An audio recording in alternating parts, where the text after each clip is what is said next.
राजस्थान के सामाजिक सरोकार का कारवां आगे बढ़ते हुए टोंक की धरती पर पहुंचा, जहां टोंक के विकास पर चर्चा के लिए मंच प्रदान किया गया। इस दौरान जनप्रतिनिधियों और उद्योगपतियों ने विकसित टोंक पर अपना विजन रखा और सामूहिक चर्चा से विकास का ब्लूप्रिंट तैयार किया। देखिए इस रिपोर्ट में।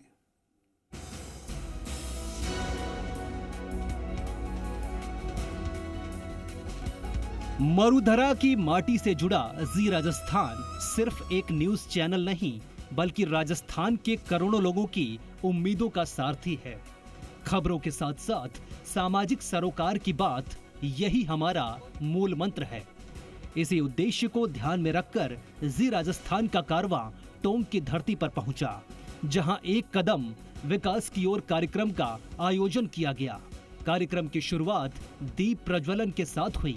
पीएचईडी एवं भूजल मंत्री कन्हैया लाल चौधरी के मुख्य आतिथ्य में जिले के विकास पर चर्चा के साथ सामाजिक कार्य करने वालों का भी सम्मान हुआ। जी राजस्थान के channel head doctor Manish Sharma ने अतिथियों का स्वागत करते हुए कहा कि टोंक वो जिला है जो तमीज, तहजीब और तालीम का एक अद्भुत संगम है और इस जिले की वो नवाबी परंपरा है, उसको यहाँ के आकांक्षी लोगों ने हमेशा मुकाम तक पहुँचाया है।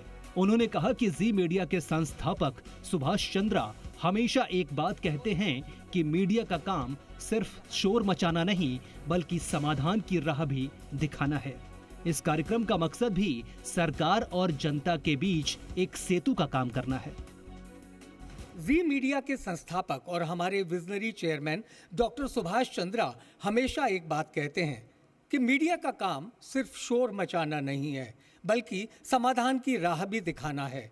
हरिवंश राय बच्चन की एक कविता है, जो बीत गया सो बात गई, अब और नया सितारा है। यानी कि विकास का वो सितारा जहां टोंक को हमें पहुंचाना है। एक कदम विकास की ओर इस कार्यक्रम का मकसद और उद्देश्य बिल्कुल साफ है कि वो तमाम मुद्दे जो जनता के हैं और सरकार तक पहुंचने हैं, जनप्रतिनिधियों तक पहुंचने हैं, उन्हें हम मीडिया के माध्यम से और लोगों तक पहुंचाएं, सरकार के संज्ञान में लाएं।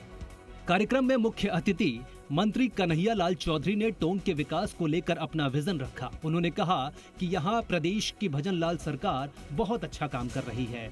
वहीं पीएम मोदी के नेतृत्व में हमारा देश अर्थव्यवस्था में चौथी ताकत के रूप में उभर रहा है।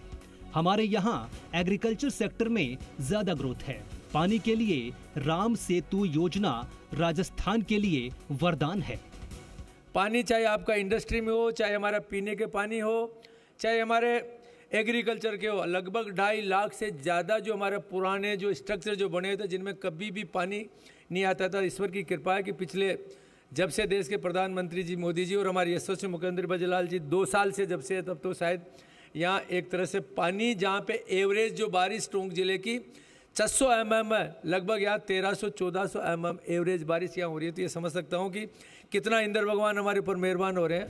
कार्यक्रम में विशिष्ट अतिथि बीजेपी महिला मोर्चा की प्रदेश अध्यक्ष राखी राठौड़ ने कहा कि हम लोग राजस्थान में एरोस्पेस की बात कर रहे हैं, जिसमें रक्षा उपकरण प्रदेश में बनाने की बात हो रही है। महिला अपराध 10% तक कम हुए हैं। वहीं ओवरऑल अपराध में भी 15% की कमी आई है। वहीं टोंक के निवाई से विधायक राम सहाय वर्मा ने भी प्रदेश सरकार की तारीफ करते हुए कहा कि मेरे क्षेत्र में विकास कार्य के लिए फंड रिलीज हो चुका है। जल्द क्षेत्र की तस्वीर बदली हुई नजर आएगी। मुझे अच्छा भी लगा कि 2 दिन पहले कैबिनेट की बैठक थी और हम लोग अब राजस्थान के अंदर बाकी बातों के साथ साथ एरोस्पेस की बात भी कर रहे हैं, रक्षा उपकरण राजस्थान में बनाने की भी बात कर रहे हैं। आप सोचिए राजस्थान किस हद तक आगे निकल चुका है, चाहे वो ऊर्जा का निर्माण हो, चाहे वो पानी की व्यवस्था हो। और टोंक अगर आ रहे हैं और पानी की बात नहीं हो, मैं आप लोगों को भी बधाई दूंगी कि जिस तरह से राम जल सेतु कार्यक्रम 17 जिलों के अंदर पानी देने का काम करेगा, टोंक भी उन जिलों में शामिल है, उन 5 जिलों में शामिल है जहां पर 2028 में पानी अवेलेबल हो जाएगा। मैं तो विशेषकर ये कहूँगा कि जहाँ कहीं नेगेटिव न्यूज़ हो, सामाजिक स्तर पे हो चाहे दूसरे स्तर पे हो, उसको ड्रॉप करने की कोशिश करें तो एक समाज में अच्छा मैसेज जाएगा और सकारात्मक न्यूज़ जो भी हो, जिसको हम चाहे शिक्षा के क्षेत्र में हो, चाहे सामाजिक स्तर के हों, चाहे डेवलपमेंट के क्षेत्र का हो। आज अभी राखी जी भी बता रहे थे, जितना काम भजनलाल जी की सरकार ने इस राजस्थान में किया है कि शायद पिछले 5 साल में वो लोग नहीं कर पाए। जी राजस्थान के टोंक में इस सफल कार्यक्रम की सभी ने मुक्त कंठ से सराहना की। इस दौरान टोंक जिले का नाम बढ़ाने वालों को भी सम्मानित किया गया। साथ ही जी राजस्थान ने लोगों को भरोसा दिलाया कि जी राजस्थान हमेशा सच के साथ खड़ा रहेगा और आपकी आवाज को सरकार तक पहुंचाता रहेगा। भूपेंद्र सोलंकी, जी मीडिया, टोंक।